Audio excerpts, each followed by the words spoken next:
Hello and welcome back to another brand new video with me, Tom, from The Honest Meeple. Today we are going to be checking out a game that took the UK Games Expo by storm, has taken Board Game Geek by storm, and has taken the hobby generally by storm. I am talking about the latest release from AEG Games, Tiny Towns. In this review I'm going to tell you what I think, a quick how to play, and then my final thoughts on whether this game is a recommendation from me. So, let's get on with the review and see what my thoughts are. Tiny Towns is, at its very base, a fairly simple game. I'm sitting to the side of the camera because I'm actually going to put some fancy graphics up on here. The way this game works is fairly simple.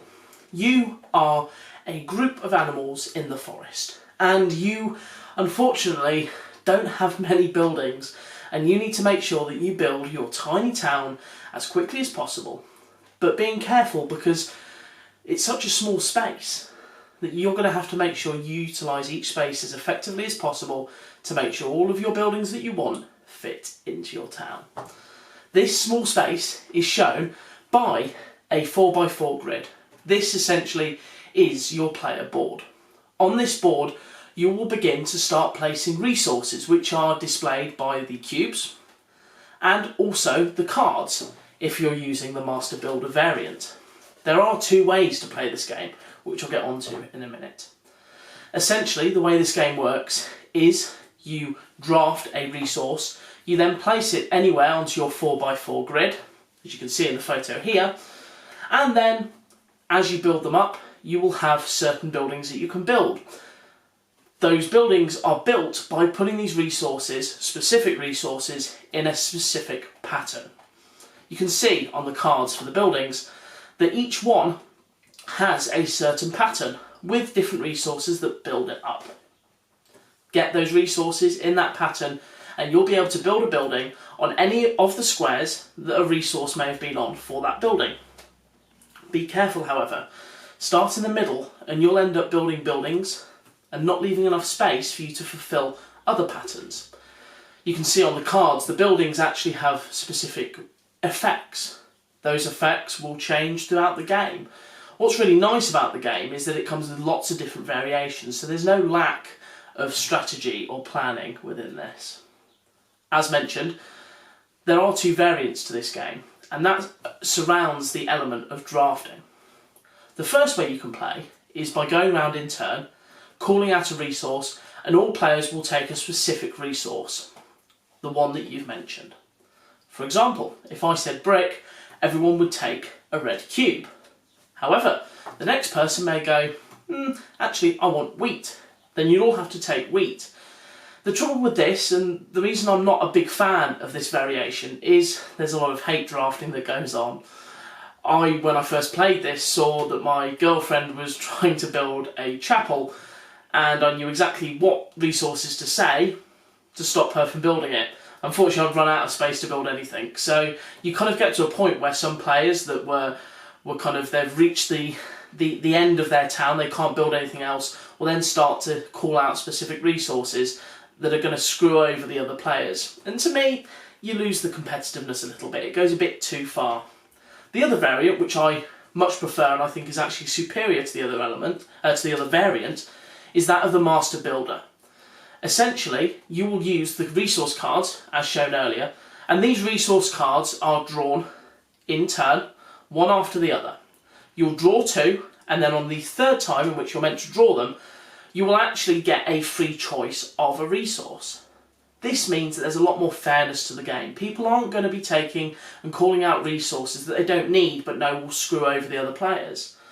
It also, I believe, makes the game flow a little better. It seemed to work that little bit better when I was playing. And I think I've actually been more successful using that variant than the one where it's slightly more competitive. Either way, each of these two variants has simplicity at its core. I am one who perhaps doesn't introduce my parents much to games. They're not as interested as they perhaps could be. I showed my mum this game, however, and I tell you what, she absolutely loved it. So, let's carry on with my thoughts and see what more we can find from this game. As mentioned, this game has simplicity at its very base. It's not a game that's going to be a heavy euro or one that's going to take hours to read the rulebook.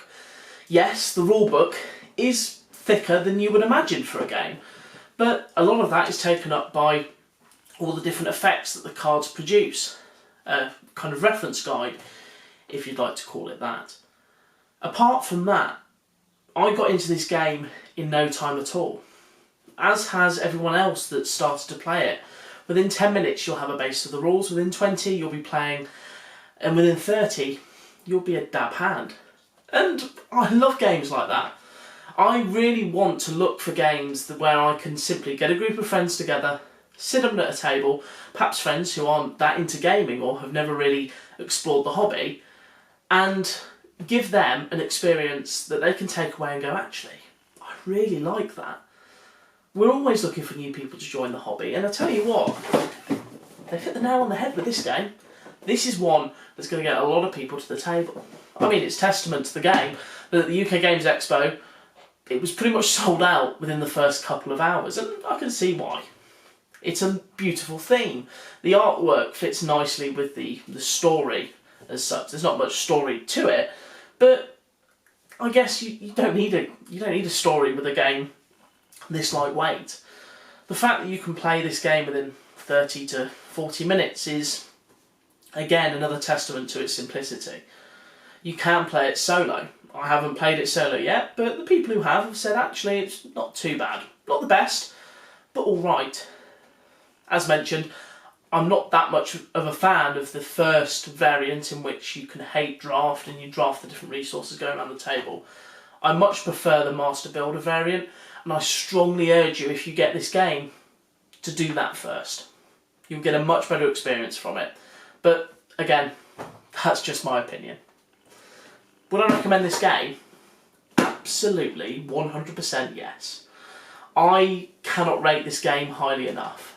It's one that has consistently come out at our table, and one that really kind of captures the element of gaming and puts it in a neat little package. I like this game so much that I'm going to introduce something right now that I've never done to this channel, and it's something that I'd like to maintain, especially for games like this that I can sing the praises of. I am going to give this game an award. I am going to give it a seal of approval, essentially, from the Honest Meeple. I want to demonstrate that I love this game so much, and I think it's worthy of that. So, there we have it. Underneath here, the Honest Meeple seal of approval. Not that it means much, but for those who do watch my videos, you can see that I really do rate this game, and I recommend that you pick it up. I hope you've enjoyed this review. I'll be doing plenty more. As you've seen from the unboxings that I've been doing, there are plenty of games that I have ready to review and to give you my thoughts on them. Essentially, I have reviewed games that I enjoy. However, there are certain games that I've started to pick up that perhaps aren't down my street, and I'm really excited to tell you my thoughts once I get my hands on them and start to play. So look out for those. It's not all just positivity on it. No, it is positivity on this channel, but perhaps not the most positive points. I'll try and critique games as much as possible. Thank you very much for watching. If you'd like this video, do give it a thumbs up. Comment down below if you could give me any suggestions. Everything is really constructive. I like hearing from you guys, and if I can do anything to improve your experience here, then please let me know. I'll be coming back with a lot more content. Check out my Instagram, my website, and of course the video content that I do for Zatu Games. Talking of Zatu Games, if you want to take a quick discount, then just use Honest Meeple 5 and that'll give you 5% off at checkout. Again, thank you very much for watching, and as always, I'll see you all next time.